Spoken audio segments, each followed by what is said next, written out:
Y'all, I was over there lost in the BET Damn Awards, and as soon as I saw Diddy's high, drunk, whatever he is, ass give away $2 million, I said, let me get my ass on YouTube because clearly I ain't got enough money to be watching this. I got to go do my job. Let's get into it, shall we?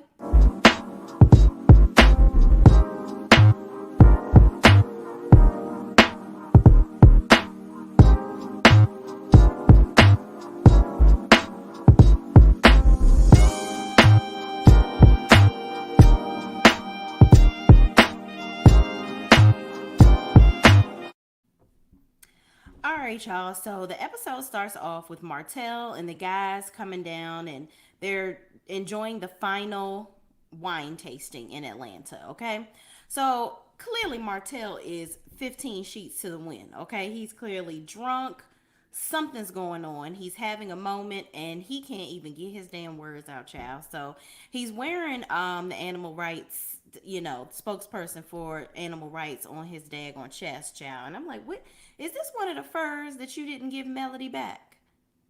Uh-huh. Okay. You should have gave her that back, sis. Cause that is just, it wasn't your look. It wasn't your look. Melanika, you should have dressed him a little better. Okay. You need to do better. All right. Moving on. So Martell calls all the guys up so that he can give this profound speech, which we thought was going to be profound, talking about his grandmother and the wine and all these great things about why he came up with this wine and hell why he named it after his grandmother in the first daggone place. So instead, he gets to stutter, and don't even know what to say. And he is like, yeah, I see all these business owners in here, and we got our own shit, because this our shit. And, and shit. And I'm like, this speech is some shit. That's what this is. This is a load of shit right here. Sir, were you really that scared to speak up for yourself? I remember when Melody used to do all the speeches, but I'm like, God dang, I see why she did everything for your ass, because you are an idiot, okay? Moving on. So even throughout his speech, Marceau is like, yeah, so I see why his better half was the one that was always in the forefront. Mainly basically saying Melody did everything for him, and now he's realizing now that he has to do everything himself, that shit ain't so sweet trying to be in the forefront. He used to always talk about how he would get upset that Melody wasn't saying that she was able to be all that she can be because of him. Clearly, it's not because of you, because you can't even give a speech about your own damn wine that you decided to create. So I was just a little puzzled about Sir. I mean, all he had to do was talk about his grandmother, why he came up with this wine and named it after her. It brought to me that you just were scrambling for business opportunities. It sounded good to name it after your grandmother. You really don't know nothing about wine. You are just this is a money grab for you at this point. So that's what I'm taking this as, because there was really no anything that was sentimental throughout that speech at all. And when you're coming from the heart, talking from a person that actually is afraid to do public speaking, but I actually have to do it for my job, you got to overcome those things.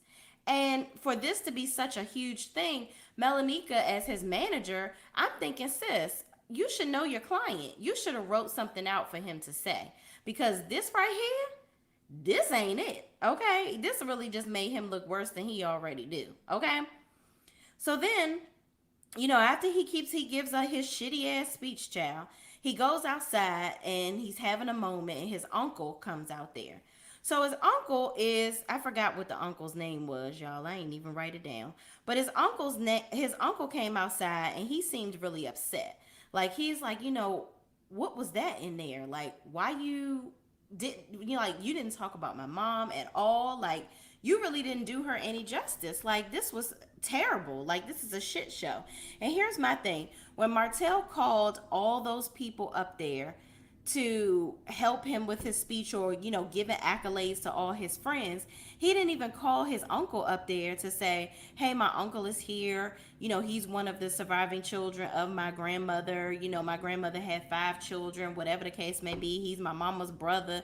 Something like, come, if you can't speak, have him speak. on behalf of your grandmother if you don't really have much to say, or you're not really in a position to speak very much. He could have said something for you. So I understand why the uncle was pissed off, but y'all are on national TV, and Martell seemed to be more interested in his look than his uncle's feelings at the time, because he's like, come on man, don't say nothing, like we on national TV. And that lets me know that you're fake on camera, sir. Like you so free with the words when you talking shit about your ex-wife and cussing Mel out on camera, but you're not so free with your uncle. Like you can't get up here and have a real conversation with him and let him express himself on how upset he is, on how you literally went up there and made a mockery of this wine that you created named after his mother. So I'd be pissed at your ass too. Like I don't know. I don't know. I'm just like, this is just a whole mess. So the uncle is literally bent out of shape and he walks out. So Martell is like following him to the car and he's urging the cameras not to come to the car. He's apologetic to the uncle, saying he's sorry, he's drunk.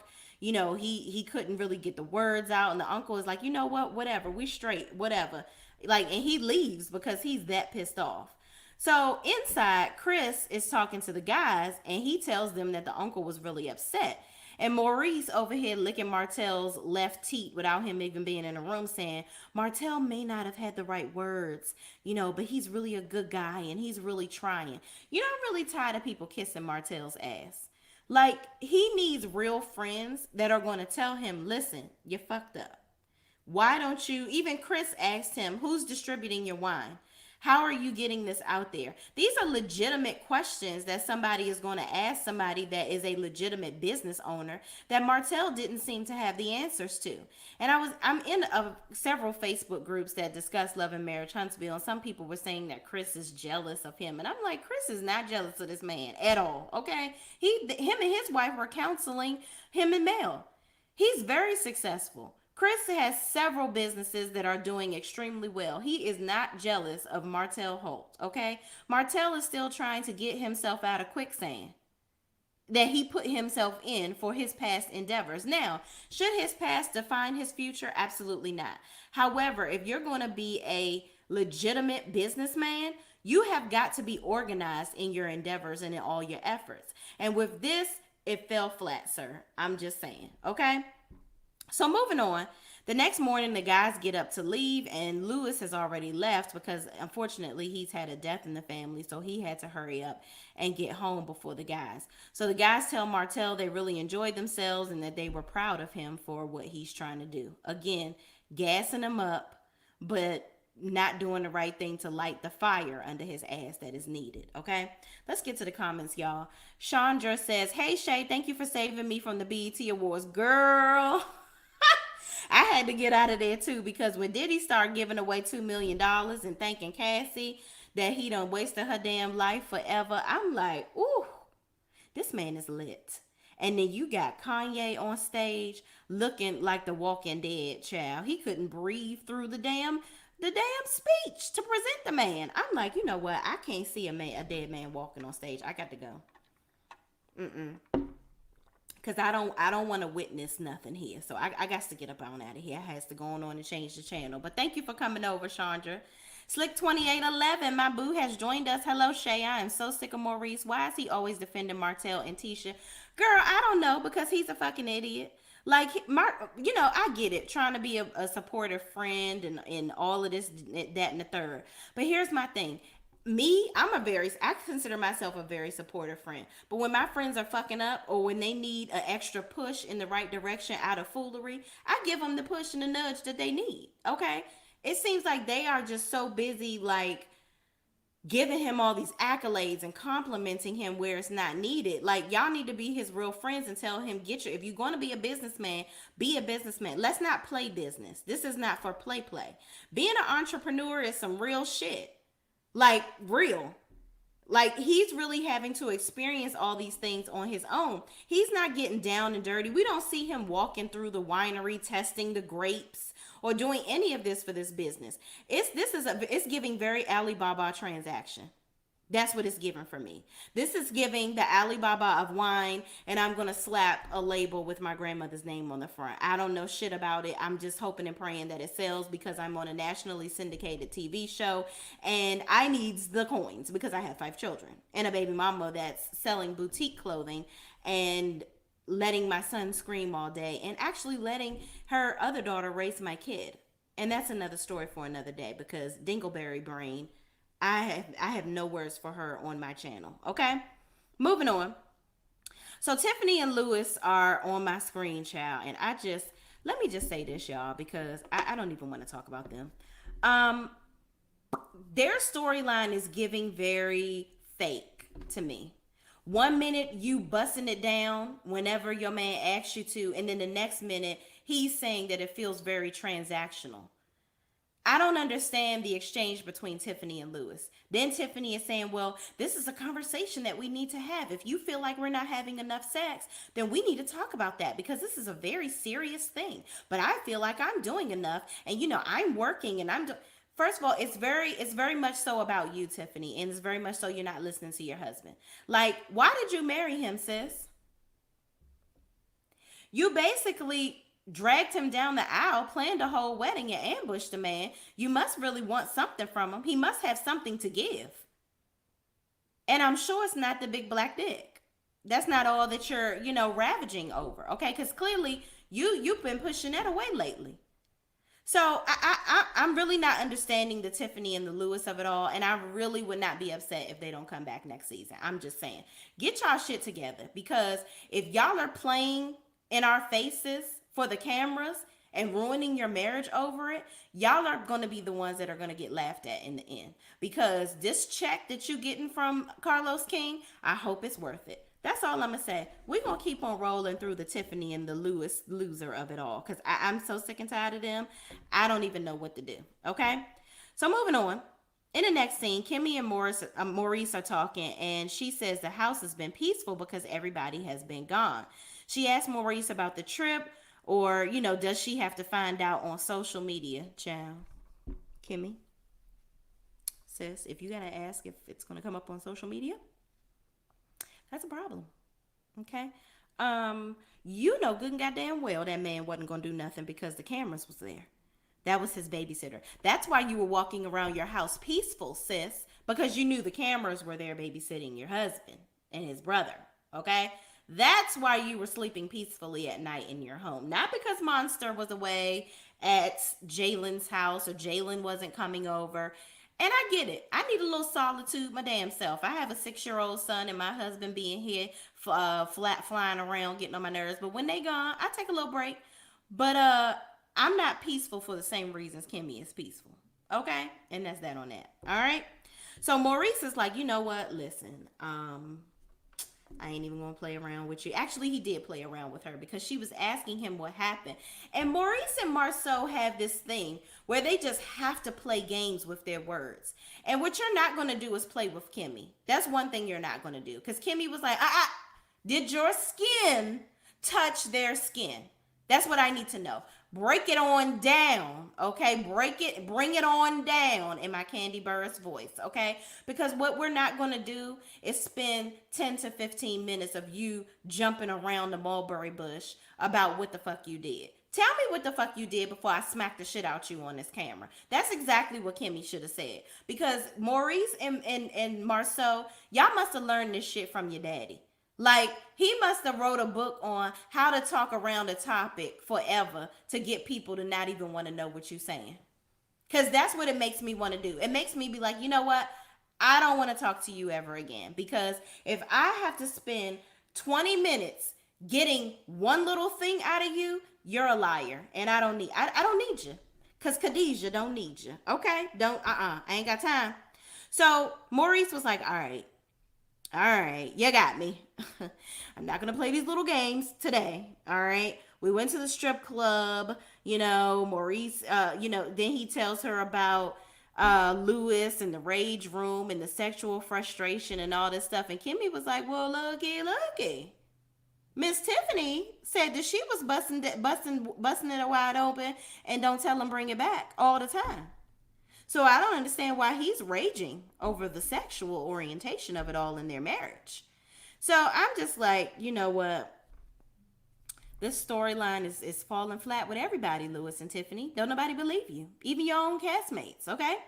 So then we also see, which I don't like how they kind of chopped and spliced, because when we're trying to review these scenes, they going back and forth between Maurice and Marceau. It's like too much. So I just put it together so we can just talk about them separately.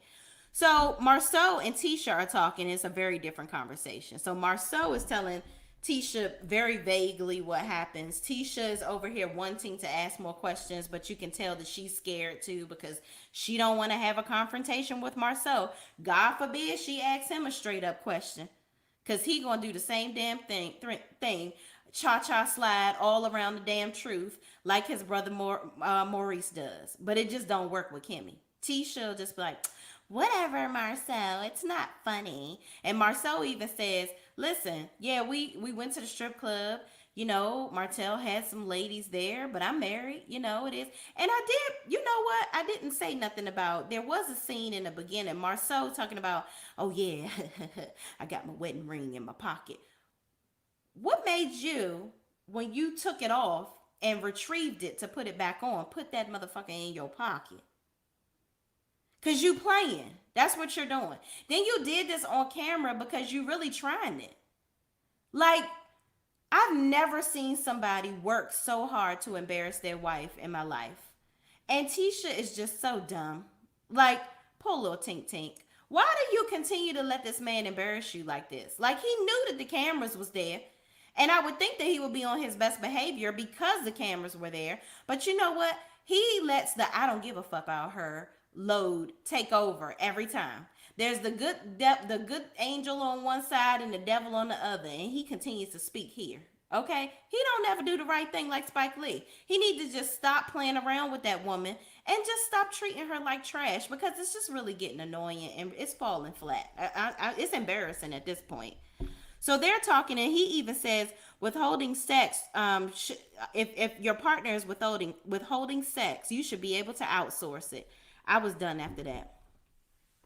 And Tisha was like, that's not funny, Marceau. No, no, no. Your response needs to be, well, nigga, are you outsourcing your dick? What the fuck is wrong with you? Why would you say some shit like that to me? And why the fuck do you think that's okay? That's exactly what I would be saying to him as his wife. I'd be like, so where your dick been outsourced at? Because I remember scenes where she was trying to give you the juicy booty and you was pushing her off to the side. So, okay, if you push me off, cool. I can go fuck somebody else, right? That's what you're saying? That's what I would have said to Marceau. I'd be like, okay, well, you haven't been giving me no dick in a while, so I'm gonna go ahead and head out and outsource, because clearly, two can play this game, and I guarantee you every time I play it, I'm gonna win. That's exactly what Marceau needs. He needs somebody that's not going to be a whiny little bitch or Tisha don't know how to have conversations with him. She wants to put her family up to deal with her husband, which you need to deal with that nigga on your own, because he really is light work. Marceau really is light work, and Tisha just has let him brainwash her and mentally abuse her for so long that she don't even know how to stand up for herself. You be popping crazy with everybody else wearing team wife shirts and tennis shoes to events to pop off at Melody and everybody else that's in attendance, but you can't ask your dumbass, stupid ass husband a simple question. Or you can't probe into what he means with the dumb shit that he say to you. Tisha, I'm done with you too. You and Tiffany can leave together. How about that? How about that? You are absolutely right. Slick 2811 says, you're absolutely right. I just take a commercial break when the Whitlows come on. Girl, yes, because I cannot. I'm done with them. I cannot do it. I can't do no more. I'm done. I can't do no more. And if Tiffany says she's 34 one more time, I'm going to throw this mic out the window. I can't. Y'all ain't going to throw the mic out the window because I like it. But still, I cannot. Chandra says, Tiffany demeans Lewis too much for me. It's embarrassing because he seems to really love her. You know what? I agree. I think that Tiffany is with Lewis simply for what he can provide for her. She is chasing this, prestigious lifestyle. You know what I mean? And I think that she knows that Lewis can eventually give that to her. Or maybe he's giving it to her now and they just live a modest life where they can do whatever they want. She just doesn't want to want for anything. And she's playing, business lady to make sure that she has her own at the same time. But I just don't like how she puts that man down because he clearly loves her. And she better watch out because people be on Twitter talking about how sexy he is. So, girl, you keep on playing around if you want to and have a daggone Gerald Levert brother out here free as a bird. Okay. Slick 2811. Kimmy was just trying to pop up on the guys with Tisha. So why was she acting brand new when Mel asked her how she felt about Maurice going on the guys trip to ATL? We're gonna talk about that. And yeah, I'm gonna give you my opinion on that for sure. Chandra says all charges would have been pressed that night if Marceau said he believes Dick should be outsourced to me and have the nerve to sit up there looking crazy with an I am enough. Girl, right. I know Grimace is not up here fucking talking shit. He always acting like he is hot shit. I'm like, sir, you are basura, trash. Okay, that's what you are. We are sick of you. We are so sick. I'm so sick of Marceau. I don't know what to do, and I don't know who these women are that's letting him give him the D because I just know it's sleepy and tired, and he talks so damn much that I couldn't even stomach letting him put anything inside of me anyway. Okay. Professor SDT, I don't even feel sorry for her dumbass anymore. Girl, listen, me either. Whatever happens to her at this point because clearly she's inviting it. And we're going to talk about it in this next scene. So Tisha talks to Dr. Francis and they discuss who she is. She says she realizes she's a good mom, but she needs to discover what she wants out of life. She even says Marceau wants to help her discover her needs, and Marceau took a trip to Africa alone to get his mental state together to be better for her. Child, let's talk about this. Tisha, you're dumb. Sis, you're dumb. The good doctor even said, no, because she even brings up, and Marceau, he has a good heart, but he just tells me stuff at the last minute because he knows I'm going to take care of it, and in her dumb, stupid ass head, I'm telling you, it's a little man running around there doing too many jobs inside her head, and he needs some help because Tisha really thinks that she's so amazing that Marceau can just lean on her for so much. No, dummy. He keeps you crowded with so much so that he can do shit like this. That you have so much going on that you try to make sense of his bullshit. Because he's always bullshitting you. There is no way that you can go on anybody's website and vacations.com and just say, oh, I'm going to go to Africa and pay for a trip. There are so many levels to that. You don't just hop up and go to Africa. That's not what people do. You usually got to get some type of shot sometimes to go to Africa. And now in the days of the C-19, you got to do extra things to jump through hoops to get anywhere in the country for that matter. And you better make sure you can bring your ass back if you don't catch no shit while you there. And the good doctor even said to her, oh, no, baby. Don't nobody just jump up and go to Africa, okay? He's been planning this trip. He just didn't plan on telling you when he was in the planning process. He told you at the last minute. But, oh, please believe, young sir has been planning this trip for quite some time. He's just been planning for you not to go, okay? And she's like, well, he was like, why you didn't go? And so she was like, well, because I have to get babysitters and, we got to do all these things. No, see, let me pause you. Not you have to get babysitters. We have to get a babysitter. That's what I'm saying. That's why Marceau keeps on saying those Tisha's kids. This is Tisha's responsibility. Tisha with the children and the household because you make it your sole responsibility. When he left the cum in your dumpster of cooch, he made those children with you. When he decided to marry you, you're not his concubine, okay? You are his wife. So y'all are supposed to be taking care of those children together. So he should have been with you in trying to find somebody to help watch the kids. You should have been a part of the planning process. Y'all just sat up here and was planning a damn trip to Africa as a family, but yeah, it's okay for him to just up jump the boogie and boogie jump and go to Africa by his damn self. Get the fuck out of here. Get the fuck out of here, Tisha. I cannot with her. You have got to be as dumb as a box of rocks. Dumb as a box of rocks. There is no way. And the good doctor sees through all of this bullshit. He's trying to basically professionally look at you without calling you stupid. And that's that on that.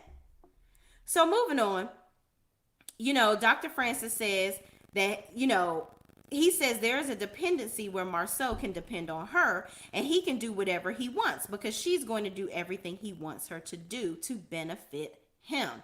Then Dr. Francis asked Letitia about bringing Marceau and her friends on a couples retreat that him and his wife are hosting, and she said she's going to try to get him there.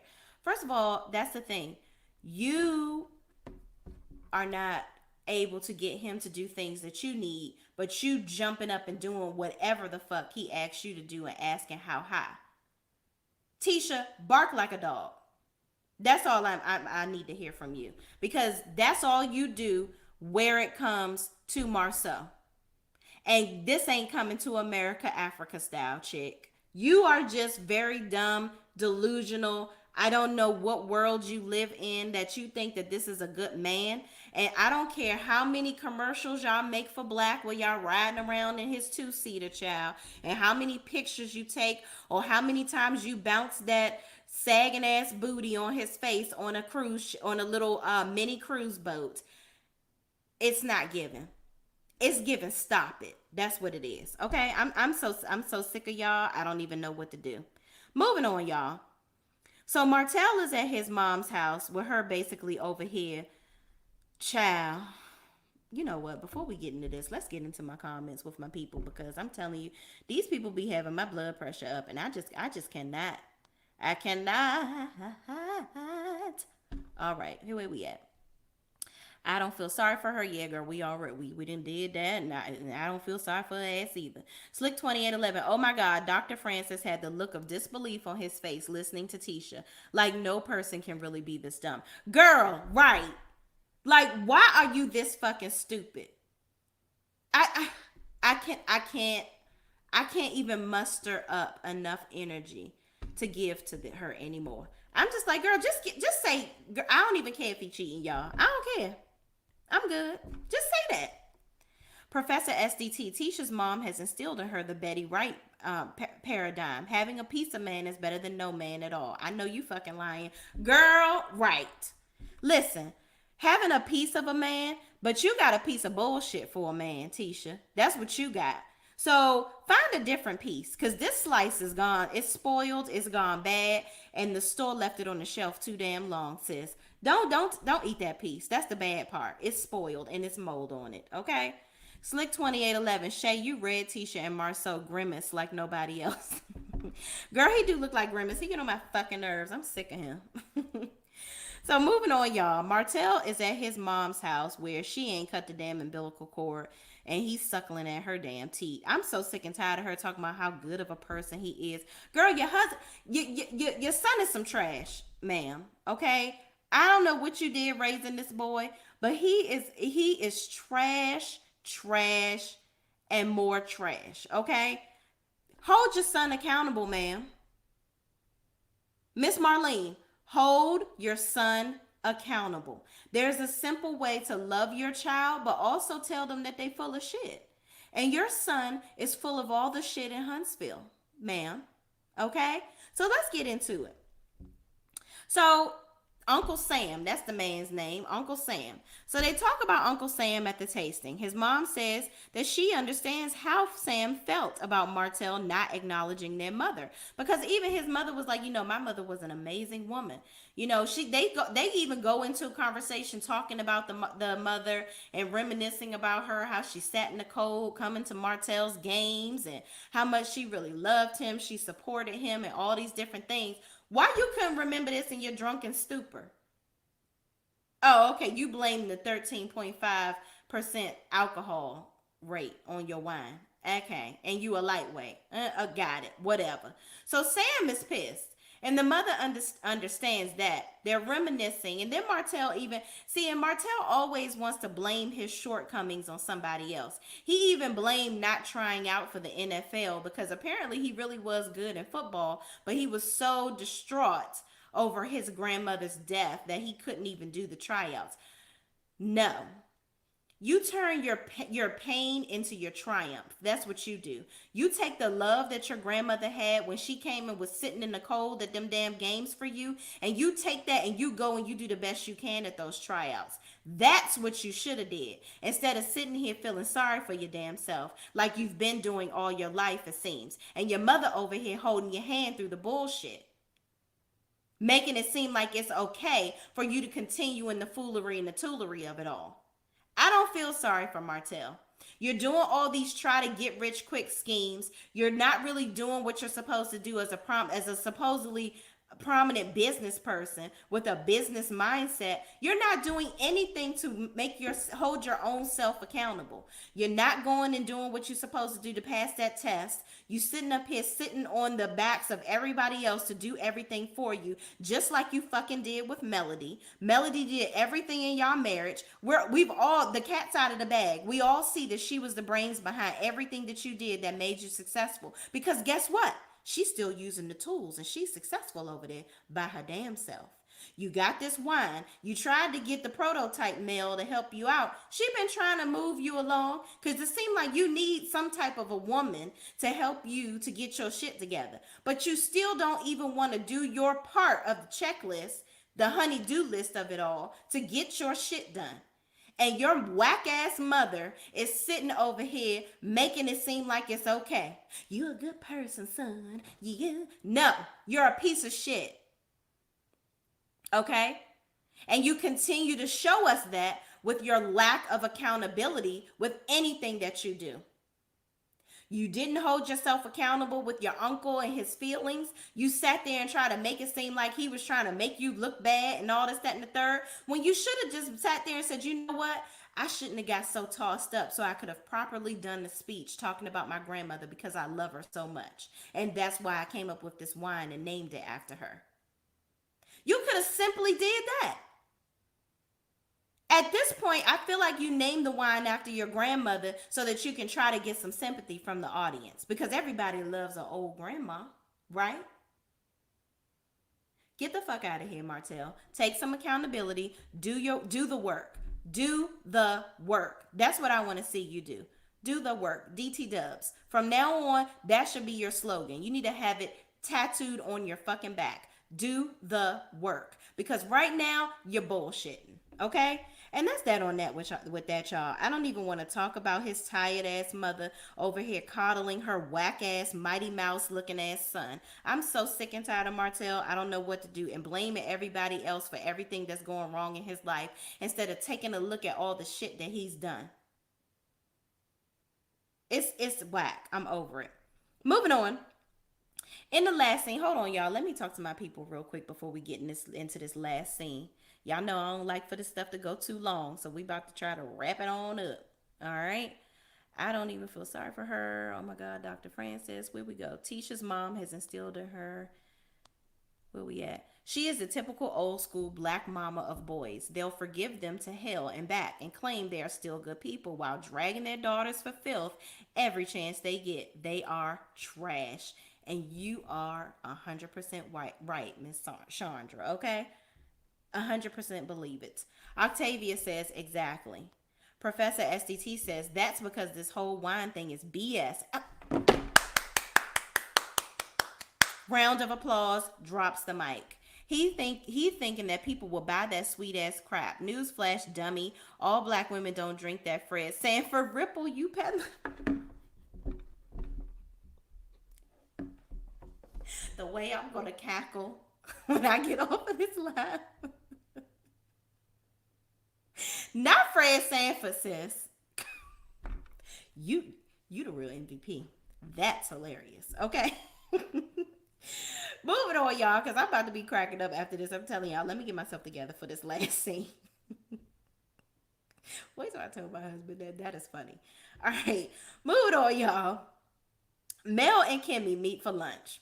Mel asks Kimmy does it make her feel a way that Maurice is going on trips with Martell. And Kimmy says she trusts Martell and she has to trust her husband to be with his friends. First of all, let me stop you right here, Kimmy. You don't trust Maurice. Mm-mm. You trusted those cameras that was with him. That's who you trusted. Ma'am, we know that Kimmy is not dumb. Let's just say that. She doesn't allow Maurice to get away with as much, not nearly as much as Tisha allows Marceau to get away with. I will give little Kimmy that, okay? Because Kimmy ain't about to play with your ass. I think she may have gone through so much in the past with Maurice that now they're married. She not about to put up with his bullshit. And what you're not about to do is have me looking dumb out here in these Huntsville streets. That's what you're not about to do. Because I will saddle my ass up and go right the fuck back to Baltimore. Because I ain't got time to be playing with you. You can stay your ass in this country bumpkin ass town by your motherfucking self. Because what you won't be doing is having me looking stupid out here. And here's the thing. Everybody want to say Mel thinks that everybody is cheating because Martell is cheating. No, that's not the case. I'm gonna simply ask a question because I know who the fuck y'all dealing with. So do you trust them to be hanging out with him? That's just like you having a friend that's addicted to drugs. Why would you be around that friend all the time knowing that they have a problem? Martell has a problem with putting your husbands in sticky situations. Why the fuck would you be sending your husband to willingly hang out with somebody like that? Example, the Inez mansion where he had all those women there and didn't even discuss it with them before, because you got to have some couth when you got friends that are married. I'm just saying. Now, as a married man, you have to be respectful to your marriage. And you are the one that's married and you need to do the right thing. So it doesn't matter how much pussy he bring around you. You just make sure you don't dive in it. And that's that on that. So Kimmy, listen. Mel, I know you don't fuck with Martell, and rightfully so. But everybody man ain't cheating, sis. I don't think that she thinks that everybody's man is cheating, but she's just trying to put you on game that, listen, y'all better pay attention to who the fuck they hanging out with, because that nigga is trash, okay? I know, because I was married to him, in the words of Mel, okay? I can imagine that's how she would have said it. Moving on. So even Kimmy says in her confessional, everybody ain't cheating, girl. Girl, I don't think that Melody thinks that all of them are cheating because they hanging out with Martell. She just knows that Martell is grimy. And she also knows that your husbands did some dirt.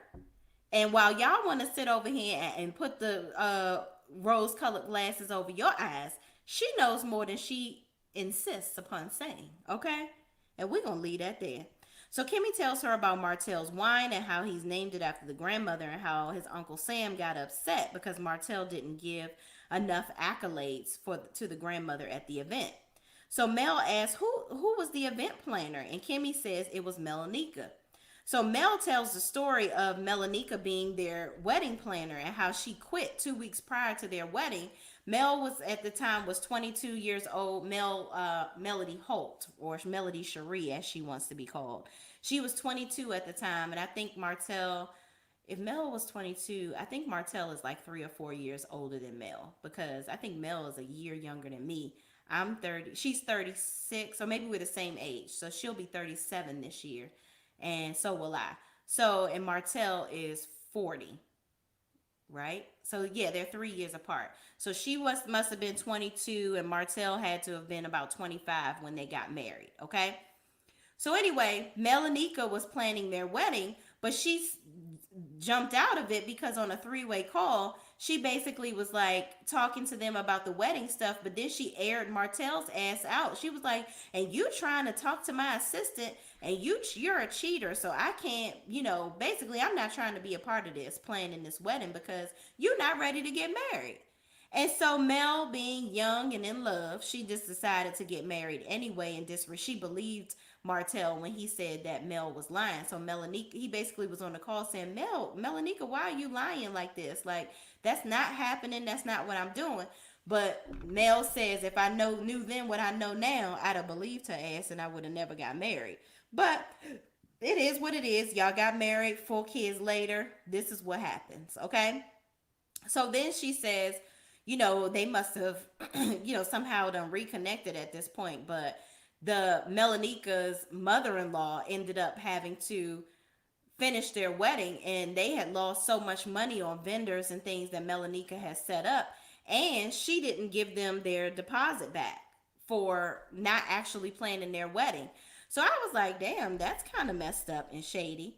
So y'all, we gonna see what happened. And Carlos, you know you shady as fuck, because you try to have people thinking in these previews that Melanika was somehow didn't plan the damn wedding because she wanted Martell for her damn self. Well, I think in the preview last week, Mel did say something about she dropped out because Martell was trying to talk to her assistant or something like that. I don't know. But anyway, y'all, that's the episode. Martell, get your shit together. Mel, everybody ain't cheating. And Kimmy, Mel don't think everybody cheating. Lewis and Tiffany just don't. Where the hell is Destiny and Stormy? That's what I want to know. Where in Carmen San Diego is Destiny and Stormy? Aren't they on the cast too? I'm just saying. All right, y'all, before we get up on out of here, let me talk to my peoples. Let me talk to my peoples.